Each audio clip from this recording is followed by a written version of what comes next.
Hello everybody and welcome to a Fight a Subscriber special, because Fight a Subscriber is changing. The rules are changing quite a lot. You used to be able to get away with quite a lot of stuff that you can't anymore. I mean, for example, drones. So now that the rules have changed quite so drastically, I thought let's look back to the old rule set and let's look at the craft who performed well. And let's do a mini tournament and let's see who we can declare as the old rules champion. Now, during Fight a Subscriber, we normally declare 2 winners to each season, because at first there's the initial challenge, who can defeat my own craft, so it's the person who did best with that, and then we have a little knockout tournament, so there's a knockout champion as well. And this was Season 1's double champion. Not only did the best against my craft, but also against the other subscriber craft. This is the A1 Liberator Mark III by Juna Moose, and I like this one. I like the look of it. Yeah, I like the look of it from the moment I set eyes on it. There was a later version which was much pointier, which didn't do so well, sadly, but yeah, still one of my all-time favourite craft. Might run up against some stiff competition today, because people have gotten a lot better at designing these craft, but I'm still glad that it's here. Moving on. Our Season 2 double champion, the F-15C Eagle by Daniel Garcia. A similar version was entered by Daniel in Season 1 and ended up coming last, but yeah, he went away. He certainly improved the craft, and this ended up being the double champion for Season 2. Now, moving on to Season 3. Season 3 was the first time we had separate champions for the challenge section and for the knockout section. The challenge section was won by the XF1 Gladius by Kelvus Manos, and it was basically a stealth drone. It really did use stealth to its effect. It's got a very low radar cross section, and my craft just really could not lock onto it at all. But it was outdone in the knockout section by the knockout champion from Season 3, the P69GX Slaptor 3 by Legged Lack, which just absolutely shredded everything else.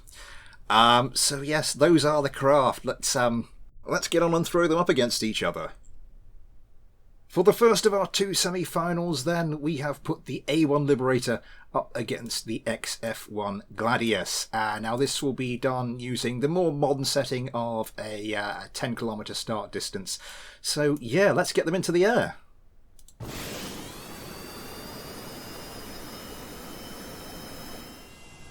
Coming up on the 10-kilometer start distance, and there we go. Our first competition starts.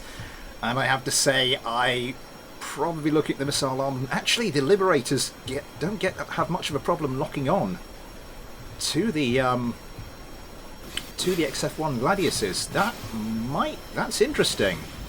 Stealth obviously not as big a factor as once it was with the latest versions of BD Armory.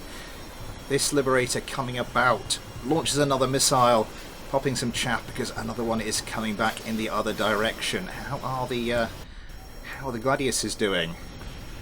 I think the more manoeuvrable craft, and probably my favourite for this fight. This XF1 gets a lock, doesn't manage to get one of the AMRAAMs away. One of my worries was that the Liberators were not packing any AMRAAMs, which might prove to be a bit of a problem. This XF1 Gladius has got a lock. Doesn't do anything with it again. Gunfire is going back and forth, but for the moment these the Gladiuses seem to... One of the Liberators is gone. One of the Liberators is gone already. This one avoiding missiles. There's an explosion over there. I don't think that was one... I don't think that was one of the Liberators. The Liberators seem to be in good health, although that one isn't anymore. That Liberator gets shredded by one of the Gladiuses. This one's not looking in a good way. It's lost... it's lost its left engine nacelle. And this is pretty much what I had feared. Oh, the missile comes in, the Sidewinder comes in, and there's another follow-up. and it was a very convincing victory for the Gladiuses in the end. Did any of them suffer much damage? I can't see. I'm not going to check them too intimately, though. It's time for us to move on to our next semi-final.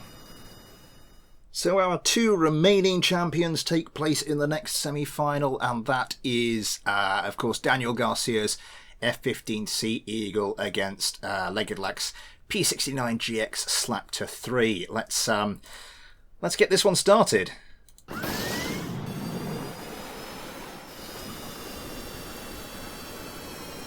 The competition has started. Sorry, just as I was switching craft there. Josh Kerman. Now, this is going to be very interesting.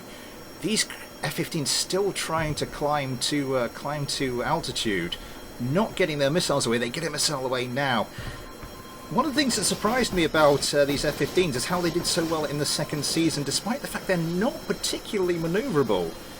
And now the Slaptor, if it's got one strength, it is manoeuvrability. Now this is the tactic that worked pretty well for the F-15s, just diving down upon their opponents. But I think the Slaptors have got enough in their locker to sort of just get out of it. Oh, yes, and one of them is gone already. Here's one of them launching targets. One of the Eagles is taking some heavy damage. One remaining Eagle, and I think it's already in bits.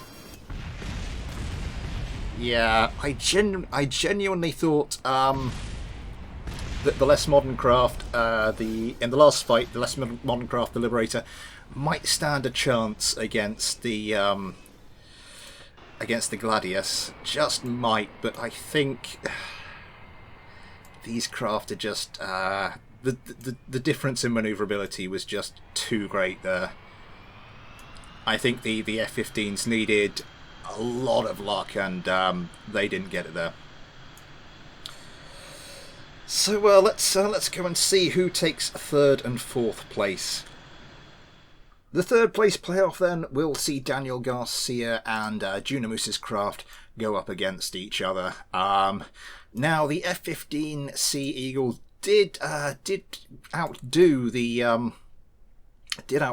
successor to the A1 Liberator Mark III in Season 2, but I'm not sure which way I'd want to put my money on this one. Let's see what happens.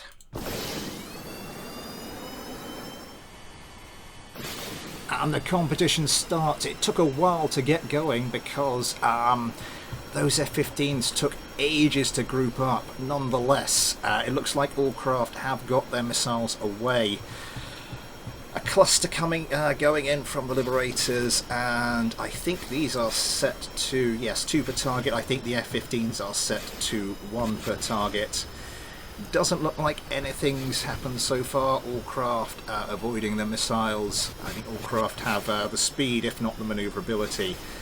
Now, I think the Liberators will have the manoeuvrability edge on the F-15s, but as I said, the F-15s did. Oh, and hang on. It's 2 each. It's 2 each. One craft from each side falls to the missiles. Now another one of the Liberators has fallen. Oh.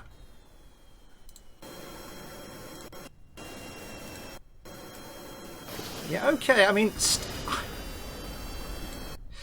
I don't know what it is. These F-15s obviously have something in their locker that I'm missing, but yes, a solid victory from them. They lost a craft, but yeah, managed to win it with 2, I think, unscratched. So third place goes to the F-15C Eagle. Congratulations to Daniel Garcia. Commiserations to Junamoose. But now we've got 2 craft who I think are probably itching for a rematch. So our final here is a rerun of the Season 3 knockout final, as I suspected it would be. It's deja vu all over again. Yes, so Kelvus Manos's craft will go up against Legedlak's. First time around, of course, Legedlak's craft came out on top.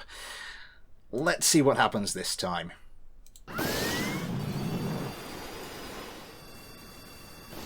And so the competition starts. Now, last time the XF-1 didn't do so well on the stealth front. It didn't really have an effect, but this time it wouldn't have an effect even if it could, really, because those Slaptors are armed only with Sidewinders, so radar lock isn't an issue. The XF-1 Gladius coming in with a vengeance, though, just dodges past that missile, lining up a shot with its own Sidewinders, gets a couple away. I'm expecting the Slaptors to dodge that one. Dodge they do. I think, given what's happened in previous fights with the Slaptors, that might have been the opportunity. The opportunity that the Gladiuses should have taken, because you don't get many with the Slaptors. Let's see what's going on there. Oh, one of the Gladiuses is gone already. This Slaptor comes around, firing more missiles. That's one of the Slaptors. That's friendly fire. That's a friendly fire incident. Takes out one of the Slaptors before another one of the Gladiuses goes to missiles, and then some more missiles finally take out the last Gladius. So it's not just a rerun, it's the same result, although not a clean sweep on behalf of the Gladiuses. I'm sure Legedlak would point out, though, that it was his own craft that killed one of his own craft. So, commiserations to Kelvus Manos, although credit on a very creditable second place. And congratulations once again to Legedlak. Yeah, that will be all for today. I do hope you've enjoyed. If you have, please consider liking, subscribing, leaving a comment, maybe following me on Twitter, possibly even getting involved in the Discord. If you'd like to help support the channel, there are links in the description to my PayPal and to my Patreon. I will be back soon, not just with some BD Armory, but also with some Fight a Subscriber. But until then, thanks for watching, take care, and I'll see you next time.